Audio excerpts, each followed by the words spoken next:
Thank you, Mike.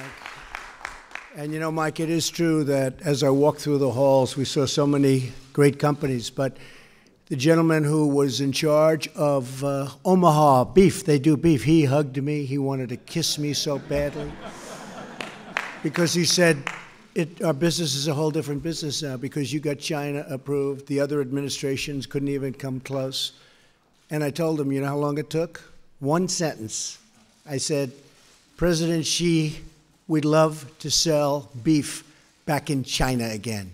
He said, you can do that. That was the end of that, right? Sonny, the great Sonny Perdue.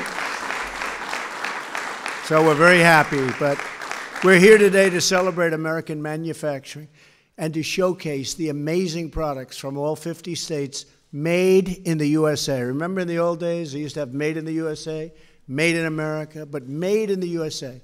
We're going to start doing that again. We're going to put that brand on our product because it means it's the best. In just a few months and moments, I will say what we've done over a short period of time and what we're going to be doing over the next 6 months will be incredible. We've signed more bills, and I'm talking about through the legislature, than any president ever. For a while, Harry Truman had us. And now I think we have everybody, Mike. I better say think, otherwise they'll give me a Pinocchio. And I don't like those. I don't like Pinocchios. In just a few moments, I'll be signing a presidential proclamation to launch Made in America Week and to make today Made in America Day. We are thrilled to be joined today by so many incredible members of my cabinet. Every member of my administration shares the same goal: to provide a level playing field for American workers and for American industry.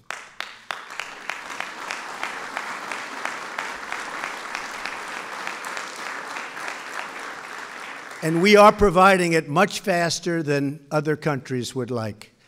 So it's been really a pleasure. We want to build, create, and grow more products in our country using American labor, American goods, and American grit. When we purchase products made in the USA, the profits stay here, the revenue stays here, and the jobs, maybe most importantly of all, they stay right here in the USA. In the audience today,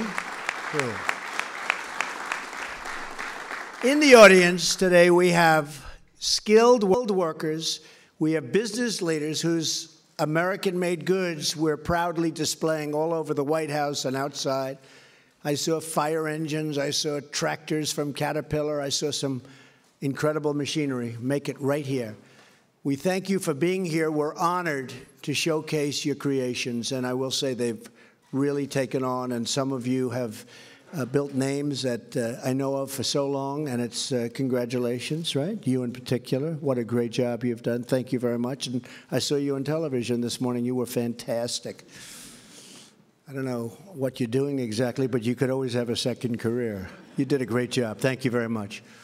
American workers, farmers, and innovators are really the best in the world. We know that, and what we're doing that is we're displaying those talents. You construct and harvest the products that fill our homes, feed our families, and defend our nation, and enrich our lives. I want to make a pledge to each and every one of you. No longer are we going to allow other countries to break the rules, steal our jobs, and drain our wealth. And it has been drained. It has been drained.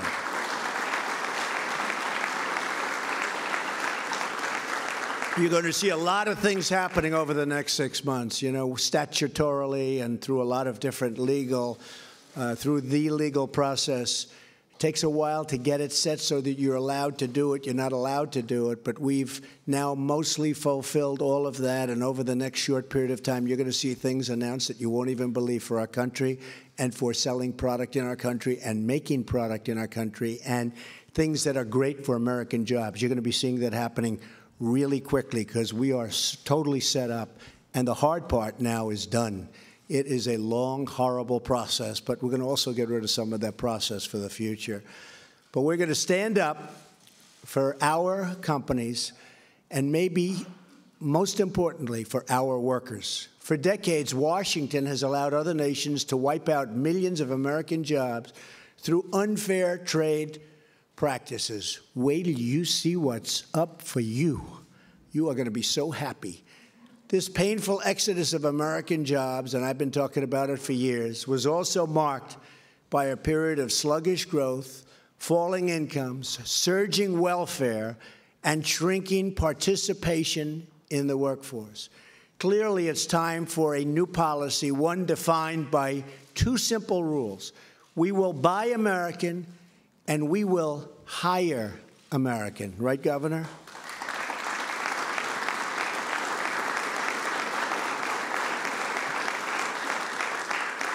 My administration is removing the burdens and regulations on your companies so that you can compete, thrive, and grow. How many of you have noticed this so far? Because it's a big, big difference, right? That's a big, big difference. The people are coming up to me. They can't even believe it. We took the farmers' land away. We took the home builders' land away. They have their land back now, and they're building homes, and they're farming their farms, and it's a beautiful thing to see, and they're so thankful. So a lot of those regulations have been taken off. The rest are coming off. And by the way, we will have better protection than we've ever had. But we'll also have something where you don't have to wait 15 years for a permit, and then when you go to the board, you lose. And that's a big portion of your life wiped out waiting for a permit. We're not going to let that happen. But for our nation to really prosper, we must lower the tax on business, one of the highest in the world, and we must repeal job-killing Obamacare. We have to do that.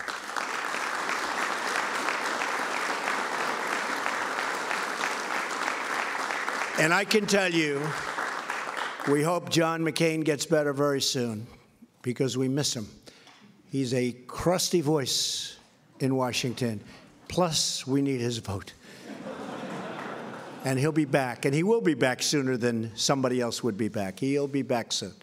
But we need that vote, and we need a number of votes because we do have to repeal Obamacare, and we will end up replacing it with something that is going to be outstanding, far, far better than failing Obamacare, where premiums have gone up in some cases over 200% this year, where every single element of it is bad. And the insurance companies, by the way, are fleeing. So people have, some states you have no insurance companies. And we have some governors here, and we have senators here, and we have congressmen here, and women. And I will tell you, it's a very, very hard time they're having with the Obamacare situation. So we're going to get that done, and I think we're going to surprise a lot of people, but they're pushing very hard. The Republican senators are great people, but they have a lot of different states.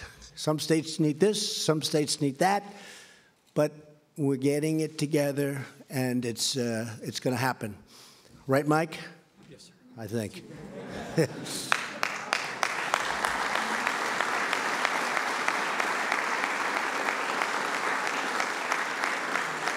And when it does happen, that will be a big day in America, believe me, big day in America. But we must also fight the unfair trade practices that have gutted our industry, and that includes cracking down on the predatory online sales of foreign goods, which is absolutely killing our shoppers and our shopping centers. If you look at what's going on with shopping centers and stores and jobs in stores, it's been very, very tough for them. They've had a very hard time closing at numbers and records that have never been seen before. So we have to stop that, the online predatory practices. Since the beginning of the year, we have already created over 50,000 brand new manufacturing jobs, and we're just getting started. We will lift our citizens from welfare to work. We will turn boarded-up communities into new outposts of American commerce. And we will once again rediscover our heritage as a manufacturing nation. We used to be a manufacturing nation. Not so much anymore, but I will tell you, you look at Michigan, you look at some states that have really moved. You know, in Pennsylvania, 2 weeks ago, they opened a mine, the first mine that was opened in decades, opened a mine. And you know all the people that were saying the mining jobs? Well, we picked up 45,000 mining jobs in a very short period of time. And everybody was saying, well, you won't get any mining jobs. Picked up 45,000 mining jobs, and the miners are very happy with Trump and with Pence, and we're very proud of that. But that's just the beginning. We have jobs coming from all over. Restoring American manufacturing will not only restore our wealth, it will restore our pride and pride in ourselves. It will revitalize our independence, and it will rebuild the bonds of kinship between our communities and our citizens, which has been lagging, wouldn't you say? For most of our nation's history, American presidents, and you know, we see this, American presidents have understood that in order to protect our economy and our security, we must protect our industry. And much of that comes at the border. George Washington encouraged Americans to produce their own goods so that our young nation could become truly independent. President James Garfield said of our nation's manufacturers that to them, the country owes the splendor of the position it holds before the world, meaning protect us.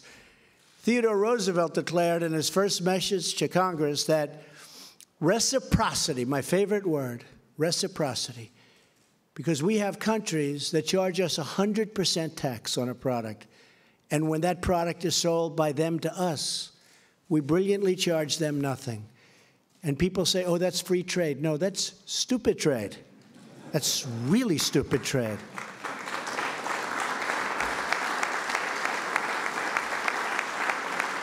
It's incredible. You'll actually have people who, no, we can't do that. That's free trade. It's just, that's so incredible. But what are you going to do? Oh, what happens in Washington, you just wouldn't believe the things. But reciprocity must be treated as the handmaiden of protection. And William McKinley proclaimed that we ought to take care of our own nation and her industries first. We have to look at our nation first for a change. We've been looking the other way for a long, long time. And if you look at what's going on and the success of other nations, even in Europe, you look at some of those countries, one in particular, it's not fair to the United States. And that's why I'm here. And I believe it's one of the primary reasons you elected me and Mike. I mean, that's why we're here. And I think you're going to see a big, I know you're going to see one of the great differences. And you're already seeing it, but it's going to get more so and more so. And we're going to end up having a level playing field. I don't want to say any more than a level. But if the playing field was slanted like a little bit toward us, I'd accept that also. Okay?